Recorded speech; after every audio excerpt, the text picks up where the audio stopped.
But getting back on the design side and adjusting back to Phoenix, since you started your own business after you moved back to Phoenix after being gone for 10 years, did you find any struggles with redefining your professional network moving back to a city? Because I'm sure you have a fantastic network in Austin. And Hmm. then leaving that network and trying to rebuild again for anybody else that's moved to a new city. Yeah, that was definitely challenging starting out. And I did have, or still do have, an amazing network in Austin. I was really involved with AIA and that local chapter. And um, I think it was definitely a transition for me to not have that quite so anymore. So I just started reconnecting with the network that I did have here in Phoenix through family, through friends. And I think some advice I would give is, yes, joining professional organizations is wonderful and like such a head start that helped me so much in my career, being involved in AIA in Austin and my professional development.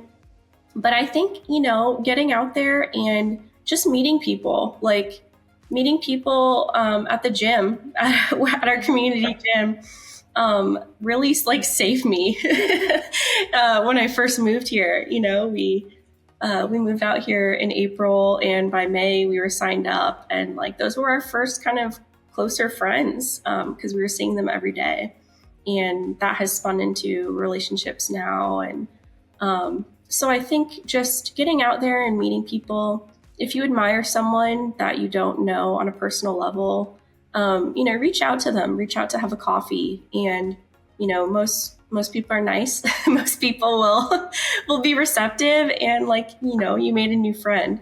And I think there's so much power in, sharing knowledge in your profession or outside of your profession. And so I really love meeting new people and learning more about their stories and, what their view of the world, because that makes me a better designer. It makes me a better person. So that's a kind of long-winded way of saying, like, yeah, just get out there and meet people. Meet Yeah. people. Don't be a hermit in your house all day. Go out and just see who's around. Because for you, shifting to graphic design, like you don't, the AIA is still important, but you're helping Mm-hmm. more people than just architects. Because you mentioned your one friend's more of a dancer. And so it's like, Yes. well, like the door is wide open for you to connect with all other different types of organizations. Yeah. And I think previously, because I was working in architecture, I kind of siloed myself a little bit into that network and that world, which was great. That worked for me at that time. But like you said, it's different now because my work can extend to all types of businesses and all types of people. So I've been more open to just events outside of architecture, and I've been going to more art events. So that's been really fun to explore too. Have you found any particular organization to be helpful that's not an architecture organization?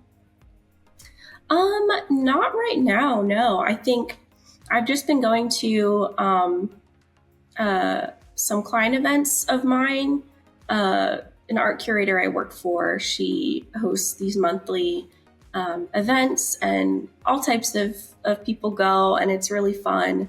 And so I've been trying to make an effort to go to those type of events. I don't think I've had a specific organization yet.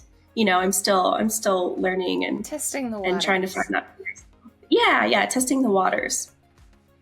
Yeah, and it's always seeing like where people are, and then there's just so many different organizations. It's just like, okay, well, I can't do all of them, even if they were Hmm. all architecture based. It's like you can't spread yourself too thin, as we always Yeah, tend to do in the design side. yeah, exactly. And the whole point I kind of started doing my own thing was to recover from burnout. And like you Mm-hmm. said earlier, you could totally get back on that train and find yourself in the same space. So yeah, I've been trying to really be more intentional with where I decide to put my time and my effort and be a lot more careful than I have been in the past because, like I said, I want to do all the things. So, I got to pace myself. Yep. Yeah. I 100% know that feeling. The amount of ideas and stuff I have for Yeah. mentorDINO is endless, and some people say I'm crazy on some of them, so that must be it's a good idea. That's what I Yeah. just keep saying. I'm They're like, all I the will get same. there eventually. Yeah, I think we're the same in that way for sure. Like my phone always has like constant notes that I'm taking of like, oh, I could do this and this, or let me try this. Yeah. You know, Or the my amount of post-it notes that you cannot see on this video recording right now that's in front yeah, of me. My husband usually makes fun of me and just the amount of post-it notes I'm using because you never know when like an idea will come up.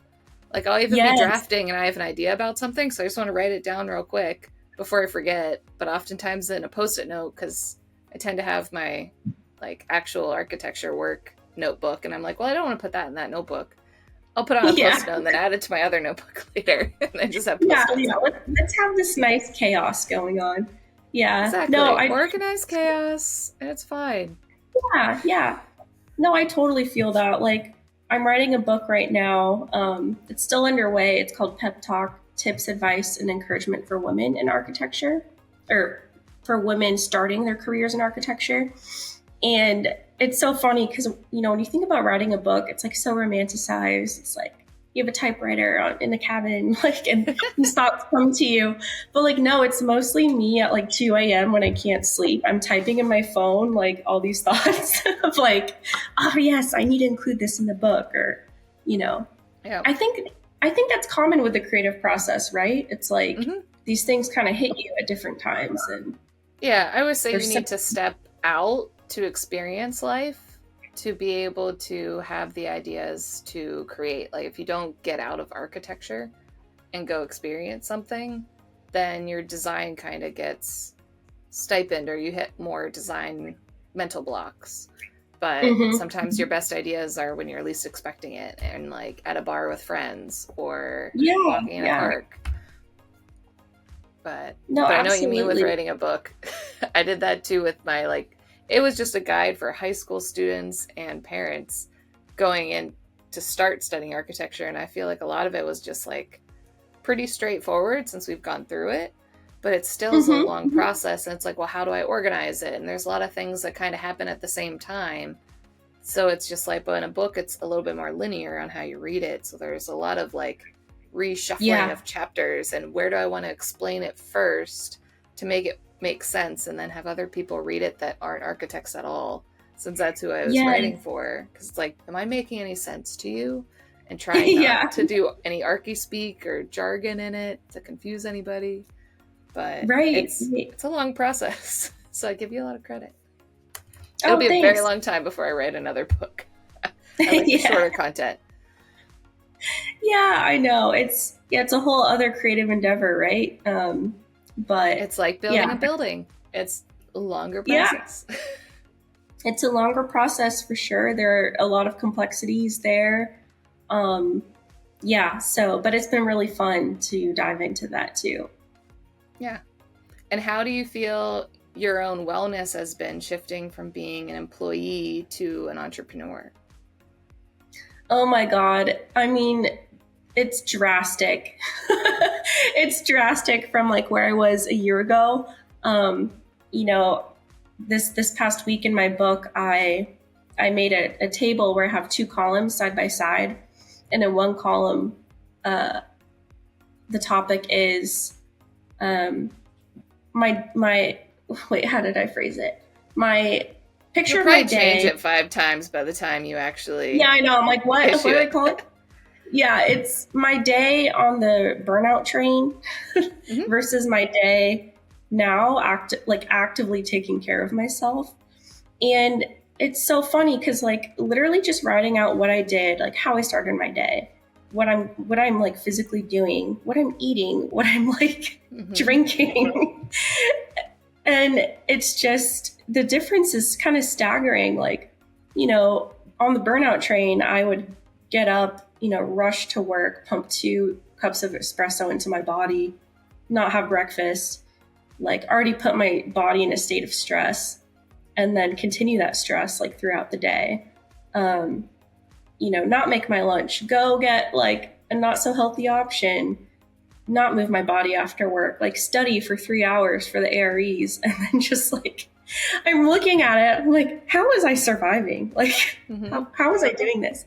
And then now it's like, actually sleep, get some good sleep, have a good breakfast. I have matcha now instead of coffee. And like just these small changes in your day, I mean, have a huge impact on your health, physical health and mental health, especially. Check out the full discussion from this bite of advice here. If you enjoyed this video, don't forget to hit the subscribe button so you don't miss out on more mentorDINO content.